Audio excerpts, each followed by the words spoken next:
So give you a show of hands.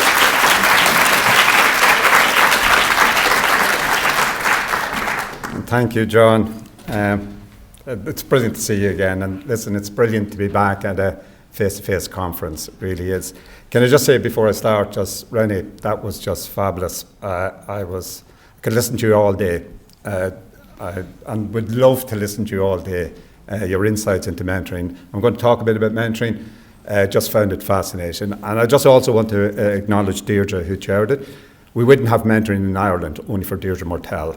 She took a punt on us 20 years ago and in the One Foundation and invested in bringing mentoring to Ireland.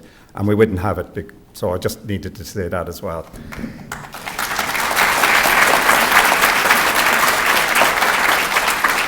Just before John, Pat, Bernadine, all of the staff here in the centre, just thanks a million for organising this great conference. And a real privilege for me to get a chance to speak. I'm going to begin, I suppose, my talk by saying that in the main, I actually think that youth work in Ireland is very good. And it's very good, and sometimes it's really great, actually. Sometimes we actually are world leaders, and we should never lose that fact. And it's good because of a number of factors. The first and foremost, I think it's because youth work is embedded in communities. It started there, and it really has a real sense of being community-led. It has a very strong history and foundation. Feroige is celebrating 70 years, its 70th birthday this year. And there's other organisations that have a similar vintage. We actually have a very good diversity in youth work in Ireland as well. We have a strong uniform section, we have church-based organisation, you have big NGOs like Feroige, Youth Work Ireland, and you have numerous, smaller specialist arts and cultural organisations, and as well as some with emerging teams. So there's a real good diversity. You won't hear me say this too often, but we have very good funding from government. I'll argue, and I will argue later on, it needs to be an awful lot more. But in general, in fairness, we are envied, I think, across Europe in terms of the commitment that we have from government to funding. I think that was really shown very much in the pandemic, where they continued to fully fund us right through the pandemic, even though some elements of youth work was closed and others moved to online. And it was a leap of faith. And, it was a leap of faith by the department and department officials. And I think we paid it off in spades, and I think you'll see some of that in my talk. I won't say that too often again, okay? But, there's numerous funding sources, whether it's our own parent department, Department of Children, whether it's, from the Department of Justice, from TUSLA, who funds some amazing family support work, HSE and philanthropy as well. So we have a really good diverse. But I think one of the real keys of the success of youth work in Ireland is the quality of the workforce, both paid and volunteer. Just incredibly passionate and committed volunteers and staff that give way beyond on a daily basis, and that's an enormous support. And then finally, I think in terms of we know that youth work works. There's a real confidence, I think, in youth work, and it's a confidence based on evidence. Although we haven't enough of it in Ireland, but we have a certain amount of it. And there's huge evidence worldwide, and that gives the sector a bit of confidence. But everything isn't all rosy, and everything isn't as it should be. We need to involve many more young people in youth work in Ireland. And when I say involved, I mean involved in a meaningful way, a way that helps to prepare them for what they're going to have to navigate. And I believe passionately that youth work should be available to every young person who wants and needs it. That it isn't a nice-to-have thing, it actually is a necessity. And I'm going to talk a bit more about that. I'm really delighted that last December we in Ireland signed the Bond Declaration, which has committed us in Ireland to universal youth work, and really hope that we follow through on that. Actually, when I talk about youth work, it's going to be interchangeable with non-formal education. I use the two of them, and I actually see them as the exact same thing. So I will probably be interchangeable, but I'm talking about the same thing.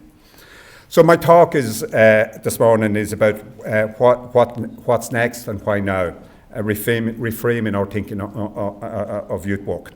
I'm actually going to flip it. I'm going to talk about why now first, and then finish with a kind of a vision for what I think youth work should be in Ireland.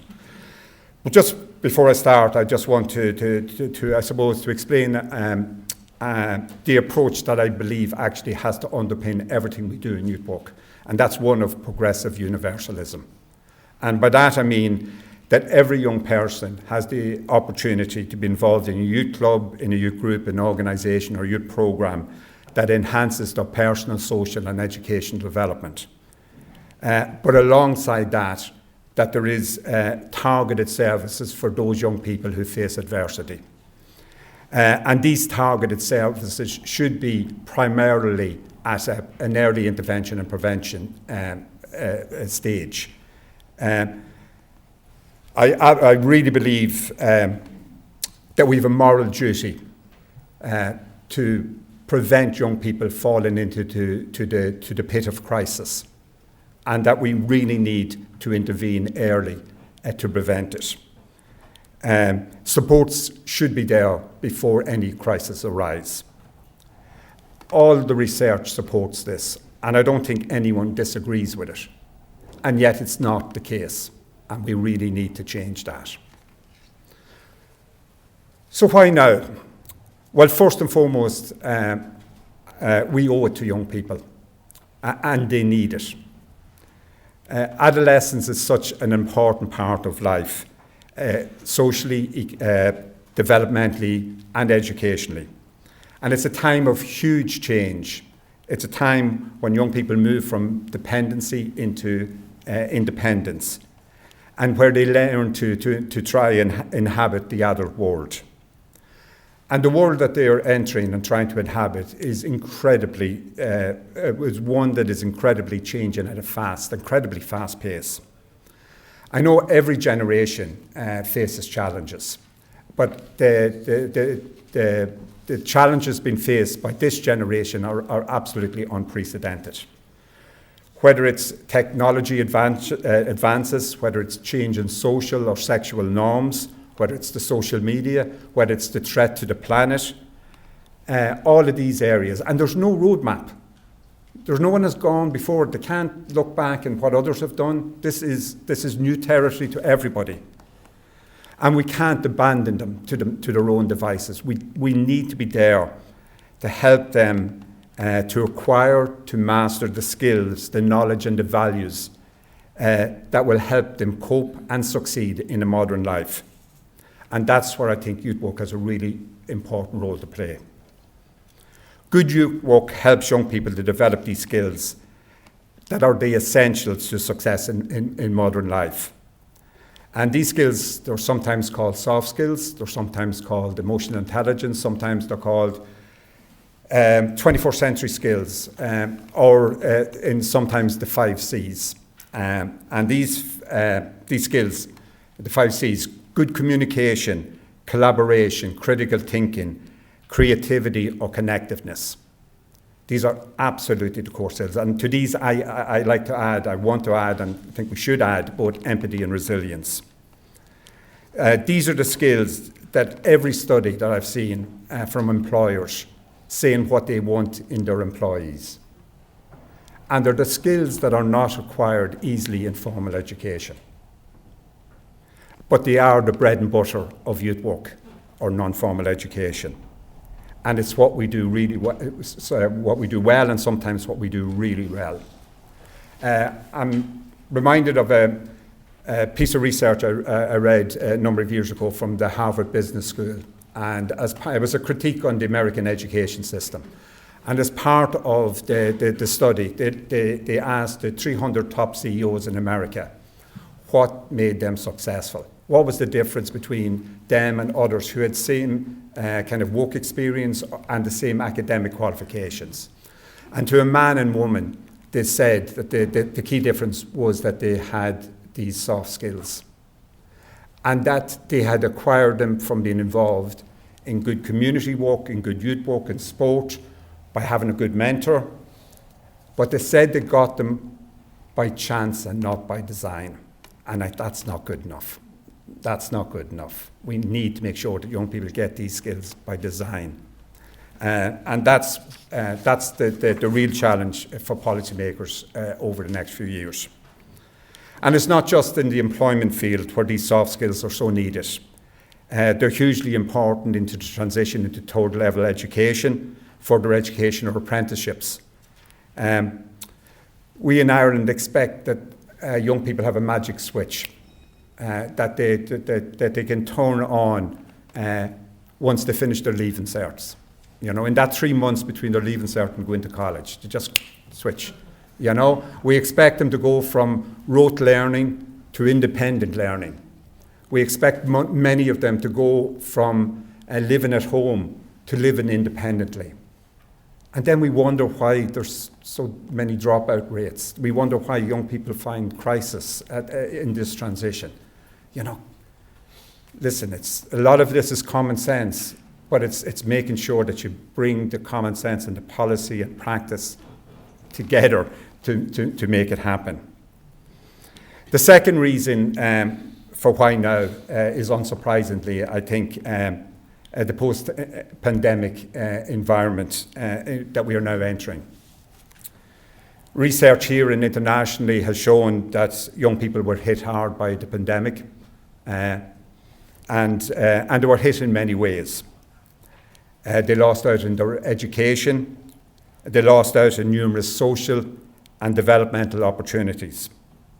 They lost the chance to fully experience some of the formative milestones that define adolescence, whether it's John Canavan's first kiss, whether it was the first disco, whether it was the first weekend away without their parents, all of those firsts where they dipped their toe into independence in a safe and protective way. A few weeks ago, I had the real pleasure to meet with some of Feroiga's reference panel.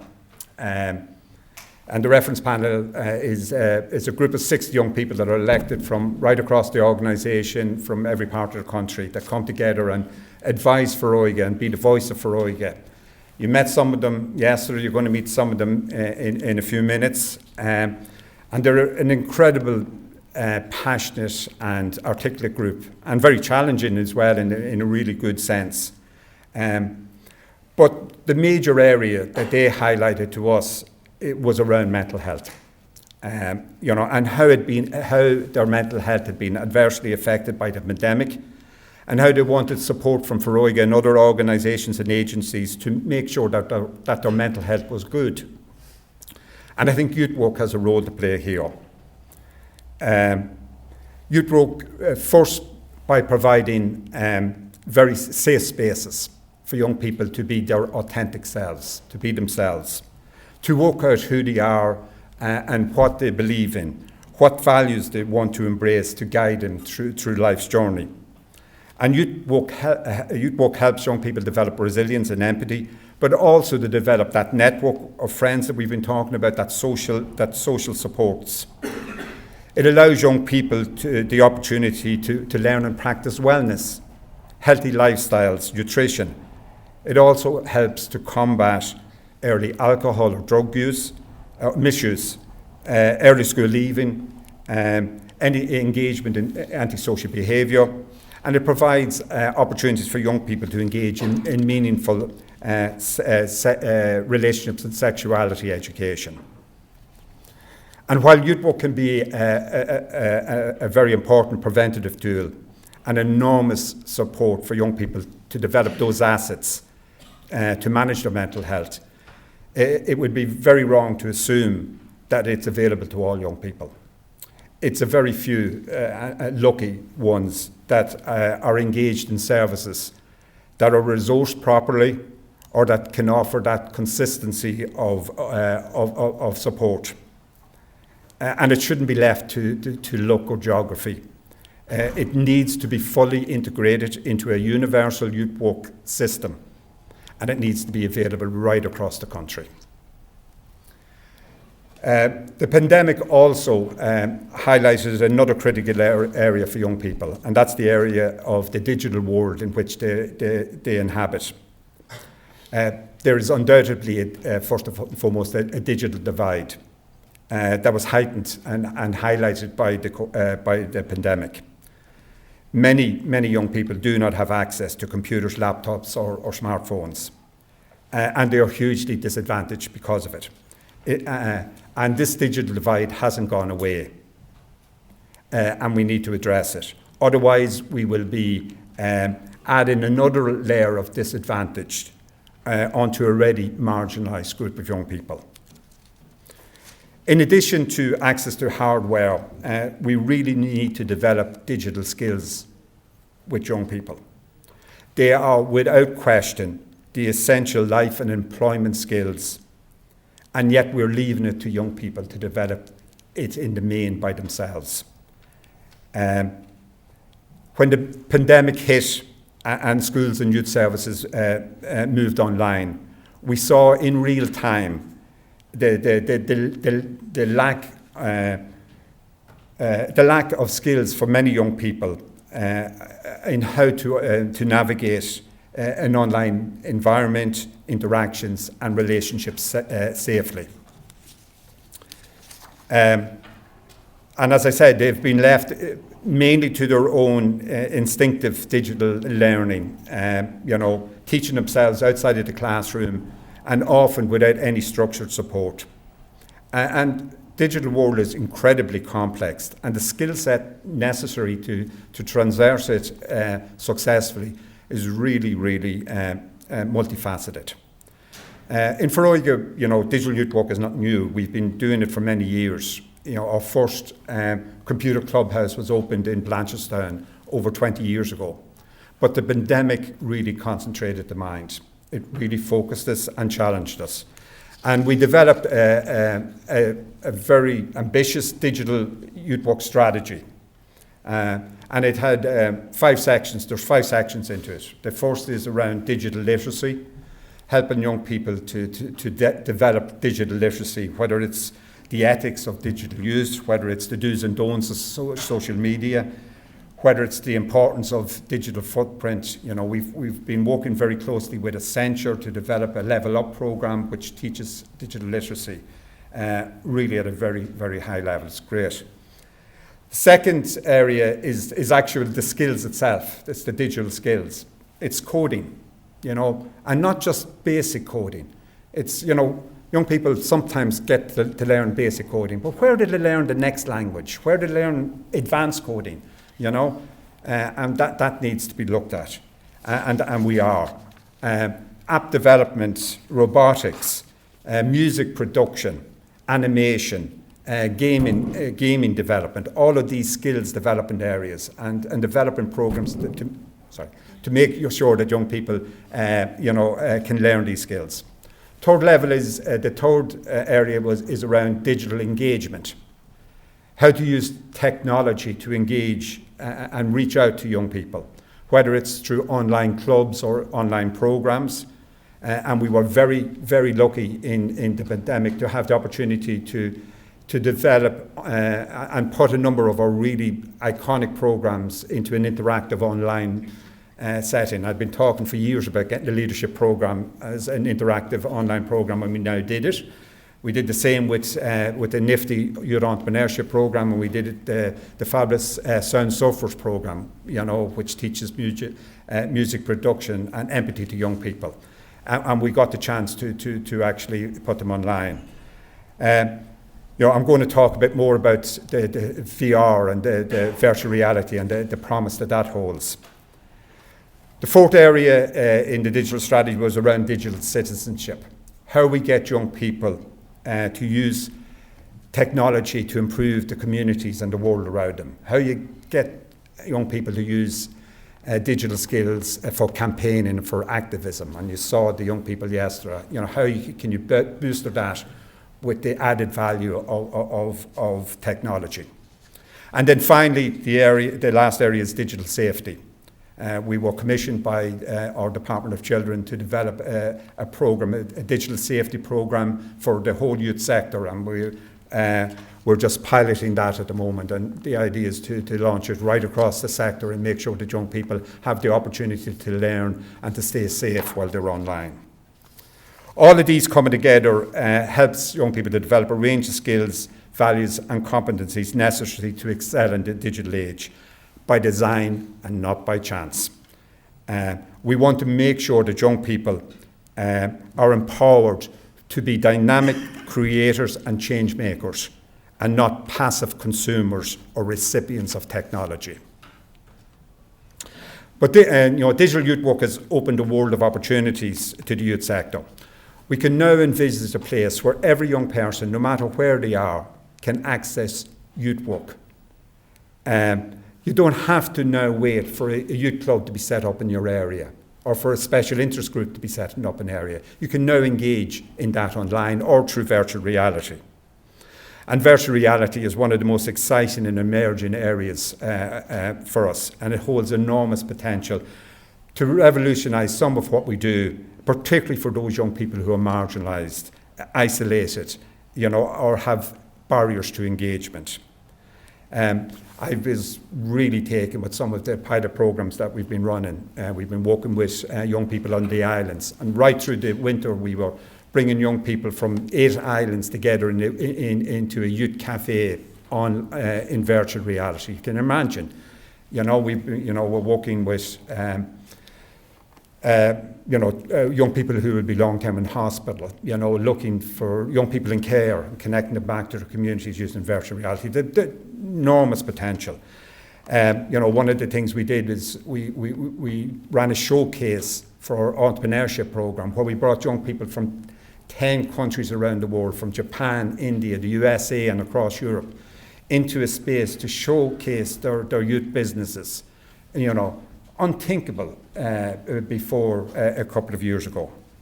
If Barry is running a workshop, Barry, I'm doing you a bit of recruitment here. Barry's running a workshop later this morning on it, and if you get a chance, go and see it. It just shows you enormous potential. Online and virtual reality is not going to replace, and can't replace, and shouldn't replace face-to-face youth work, but it should be working side by side with it. It's here to stay. We need to invest in it, we need to research it, and we need to improve and perfect our practice. The final area on the why now is really just to talk briefly about the policy opportunity that is that now exists. There's a huge policy reform happening at the moment. The Youth Service Grant Scheme that has funded the voluntary organisations and voluntary youth work for the last 40 years is being reviewed and revised, and it's going to be hugely important to the sector. I know Barbara is here with David and the team, and they have the task of reviewing and revising it, so no pressure. But it is a really, really enormous opportunity to define youth work for the next 20, 30 years in Ireland. We're also in the process of updating Better Outcomes, Brighter Futures, Bob F, and Bob F2, which is the national framework for children and young people. That will be ready next year. And cascading from that will be a new, we hope, national youth strategy, but also updated strategies for LGBT youth and youth participation. All of it together can provide an environment in which policymakers, practitioners, and academics can come together to design a youth work sector and a youth work system that is fit for purpose in 2022 and beyond. And it's not beyond us, and it's something that we really need to do for young people. I want to move on to the second part of my talk, which really is to look at what's next, which is a vision for what I think youth work should look like in Ireland. And I've broken it down into 5 sections: volunteer-led youth work, universal youth work through hubs and centres, mentoring, youth participation, and targeted youth services. First, and I think most importantly, I believe that every young person in every community, in every parish, in every corner of the full island of Ireland should have the opportunity to be involved in volunteer-led youth work, whether it's through Feroige, through the Scouts, through the Guides, through Youth Work Ireland, or a specialist youth organisation. I think it's vital, absolutely vital, that every young person has that opportunity.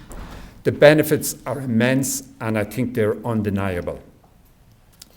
But let me just take a few minutes just to explain why I want to put so much emphasis on adult volunteer and on volunteerism. As many of you know, voluntary-led youth work has been the bedrock of the youth services in Ireland since its inception. And national organisations like Feroige, started out by solely supporting volunteers to work in their communities and work with young people in their communities. Many of the services, projects and programmes run by professional youth were built on the ethos, the expertise, the networks and the governance of voluntary youth organisations. And the majority of young people in Ireland still, and will still, and into the future, be dependent on volunteer-led youth work. And there is tens of thousands of volunteers involved on a weekly basis. It is particularly important for rural Ireland, where there's very unlikely to ever have professional youth workers in villages and in towns. But volunteers are also crucially important to embedding young people into their own local communities and forming extended social networks way beyond the confines of a club or group. Volunteers come from all walks of life, and they bring all incredible levels of life experience and employment experience. And they willingly give up their times to be role models, guides, advisors, mentors, and facilitators of non-formal education. They bring a level of skill, knowledge and expertise, and a community awareness that could never be replicated by professional staff. And even if it could, we could never afford it. The year before the pandemic hit, volunteers in Feroige gifted 400,000 hours to youth work, 400,000 hours. If you value that at the average industrial wage, and some of these volunteers are incredibly skilled, at the average industrial wage, it's 9 million. And that's just one organisation. Scale that across the sector, it's multi-million pound investments into young people. It's the biggest no-brainer in public policy. I mean, it's the biggest no-brainer in public policy, and yet we haven't won the argument. Having volunteers involved also develops a culture of volunteerism in young people, and many young people come back as volunteers in Feroige and into other organisations. Traditionally, voluntary youth work has been the bedrock, as I've said, and the greatest asset. And I really, really want to say that we need to mind it, we need to enhance it, we need to resource it.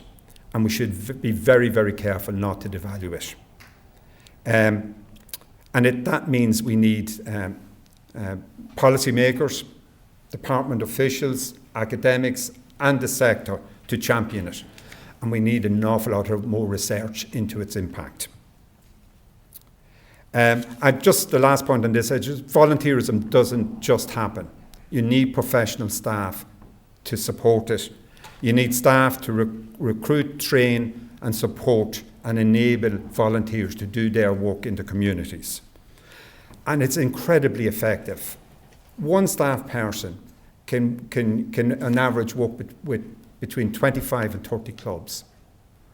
That's up to 100 volunteers and up to 700 young people that you engage with one professional staff person. It's an amazing, effective and cost-effective way of doing youth work. The second area I want to talk about is the universal hubs and centres. Young people who want to get involved in more specialised youth work should have access through these universal youth hubs and youth centres. And there should be a number of these in every county. I think I did a mapping exercise myself, and I think a minimum of 120 of these centres we need. These centres would cater for young people's additional needs and interests. And for example, this is where we would hub out digital youth work. They would cater for drop-in, they would cater for summer programmes, they would allow young people to engage in specialist programmes that they're interested in, whether it's climate justice, diversity and integration, LGBTI issues, mental health, entrepreneurship, leadership, or employability. And they would promote a model of universal youth work at its best, which brings professional youth workers with volunteers working directly with young people. The third area I want to talk about is actually mentoring. And anyone who knows me knows I have a huge passion for this area. And again, Rennie was brilliant. I believe that mentoring should be available to every young person who needs it. You know, it is probably the most common form of youth intervention worldwide. And we know from a huge amount of research how impactful it can be, you know, when it's done right. And that's, you know, one of the big things I took from Rennie's thing is not everybody can do mentoring. Not everybody, you know, a lot of people say they do mentoring, but they don't. Mentoring is it's a very simple concept, but to do it well takes a real level of skill and know-how. I'm always struck by how powerful the relationship between a mentor and a mentee is, and how powerful it is for a young person to know that there is someone who's there for them, not because it's their job, but it's because they want them to thrive. That's just an enormous piece. And mentoring has to be built on evidence. You know, this is the perfect storm where academia and practice comes together. There's so much really good research in how to do mentoring well, and if you follow it, you'll get the results you want. Over the last 12 years, we in partnership here with Bernadine and Pat and John and at the centre here, Charlotte, we've done 8 evaluation studies on mentoring in Feroiga. And that varies from a randomised control trial early on to our latest one, which was evaluation of young people in CAMS, in the mental health services who are getting mentors. We've also done evaluations on young people in care and young people in the justice system. But all of the evaluations point to the evidence showing that a volunteer mentor can have enormous positive benefits. The problem is we have to make sure that young people have access to it. Mentoring was one of the really success stories of the pandemic. The Big Brother Big Sister programme, 94% of all matches continued right throughout the pandemic, either online and face-to-face when they could. But it was also a time of real innovation and pilots. We developed an e-mentoring programme. We created a new mobile-to-mobile app, the first in the world, where you can actually, engage safely in a platform, mobile-to-mobile between the mentee and the mentor. Rennie, we trialled and are trialling Mentor Me, this youth-initiated mentoring, which is around that social, looking at the social network of a young person and building on their assets and getting a mentor for when that and train and support the mentor to support the young people. We also trialled and are working on third level mentoring, young people coming into third level, and we also trialled business mentoring on our entrepreneurship programme. Now I want to just talk for a few minutes about youth participation. A number of the speakers yesterday referenced the 30 years since the United Nations Convention on the Child was ratified by Ireland, and when we started to implement Article 12, the right of the child to be heard and to have their voice heard and be taken into account. Ireland has been a pioneer in many areas of youth participation, and we should be really proud of it. Our Corlin and Og or Dáil and Og, that gives young people an opportunity to participate at local and national level, supported by the National Youth Participation Office of the department. The office has recently produced a strategic framework that is going to be enormous help to all organisations in getting the voice of young people prominent within them. The creation of Hub den Og, which is the centre of excellence within government, for government and agencies to hear young people, is another great initiative. And I just want to commend the centre here for the pioneering work they've done on the youth research that we heard yesterday, that really promotes good youth participation. It's not all rosy, and we can't sit in our laurels. There's a lot to be done. There's an awful lot that needs to be done in schools, in colleges. An awful lot needs to be done to make sure that they vote at 16. John, we can learn an awful lot from Scotland on that. And finally, I just want to talk for a minute about targeted services. We've a really good network of targeted services for young people facing adversity, whether it's ETB's UBU, whether it's the Garda Diversion Projects, whether it's the fabulous TUSTA programme, family support and creative community initiatives, or other funded targeted programmes. There's been great growth in the last number of years, but there are big gaps. We need to fill these gaps, and we need to make sure that every young person who's facing adversity in their lives has that support close to where they live. So a lot has been done. And just where does that take us? Not to repeat myself too much, but from earlier, we know from evidence that youth work works. But there's a real choice for government. Really, they can invest now to prevent